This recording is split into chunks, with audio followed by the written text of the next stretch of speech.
This is going to be a tutorial real quick on how to European mount a deer. This one has actually got a roadkill buck. He's a really good one. It's a shame he didn't make it to hunting season. I found him about 2 or 3 days old. I had to call Fish and Game and they had to write me a salvage tag. So check your local laws if that's what you're going to do. If you take it legally, then just use your normal hunting license. Like I said, I had to have a salvage tag for this one. So what I usually do, when I cut his head off the horn or off the body, you want to find where the skull plate is right here. So I accidentally cut a little bit high. Usually bend the head. You can find right where the brain is connected to the backbone. You're going to look for where the skull plate, skull connects to the vertebrae. Actually looks like it might be broken on him. You can see the whole part move. So when I start cutting it open, I'll find out if that's attached or not. If it is, that stinks. If it's broken, it stinks. If not, it'll be good for me.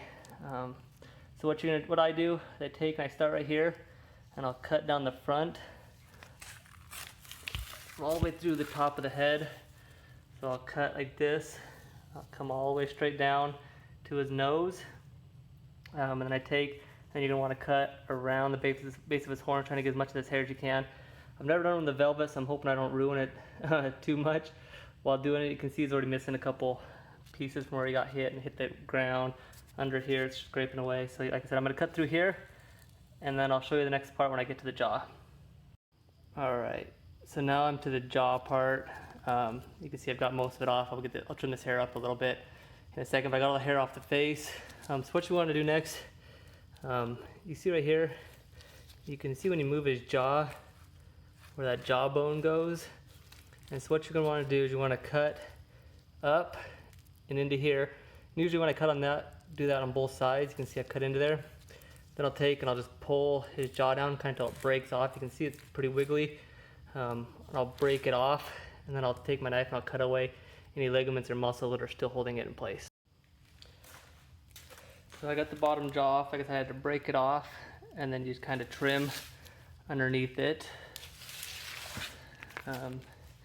You're gonna trim, you're gonna trim back into here, into this back part with your knife. You can kind of mostly just break it off, and then what you're gonna do is get all this meat off as much as you can anyways. It makes the process go by a lot faster.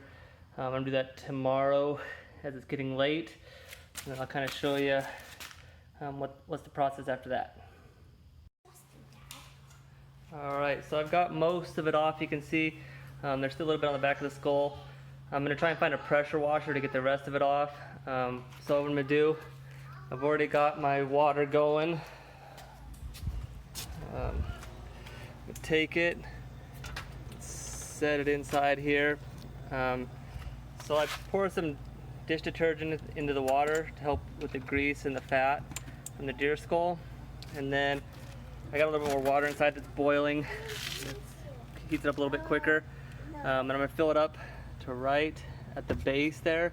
That way I don't get any of the hair. And then the back part here I'll probably put a rag over the back of that to get it taken care of. So after a day of getting everything kind of taken care of, I was chipping away at it, trying to get all the little hairs and all the meat off of it. Well, then I decided that was taking forever. I'd never done it before, so I decided to power wash it. And when I was doing it with the velvet, I accidentally hit one of these horns and scraped all the velvet off. After doing some research, most of this will probably fall off anyways, but I'm going to try and see how much stays on there. But I power wash it. If you're going to do this, I wouldn't chip away at it with a needle and all that stuff. With a knife, it takes way too long. I would just find somebody that has a power wash or rent one. Instead of taking me an hour or two to chip at it, it took me about 15 minutes to power wash it off. And so what I do after I've gotten everything off of it, because there's still little chunks and bits and pieces that you might miss, especially because I'm not a professional. Like this stuff right here, I'll try and get that off here in a second. But what I do is I spray paint it. I get a semi-gloss white, and then I just spray paint on the horns. I think it makes it look really nice. Some people like the natural look. I already spray paint a little bit of it, so you can kind of see a little bit of difference between right here where some of the spray paint is at versus where it's not. Same with right here. You can see where the paint's at right there versus where it's not. So kind of just a personal preference, just something I like to do.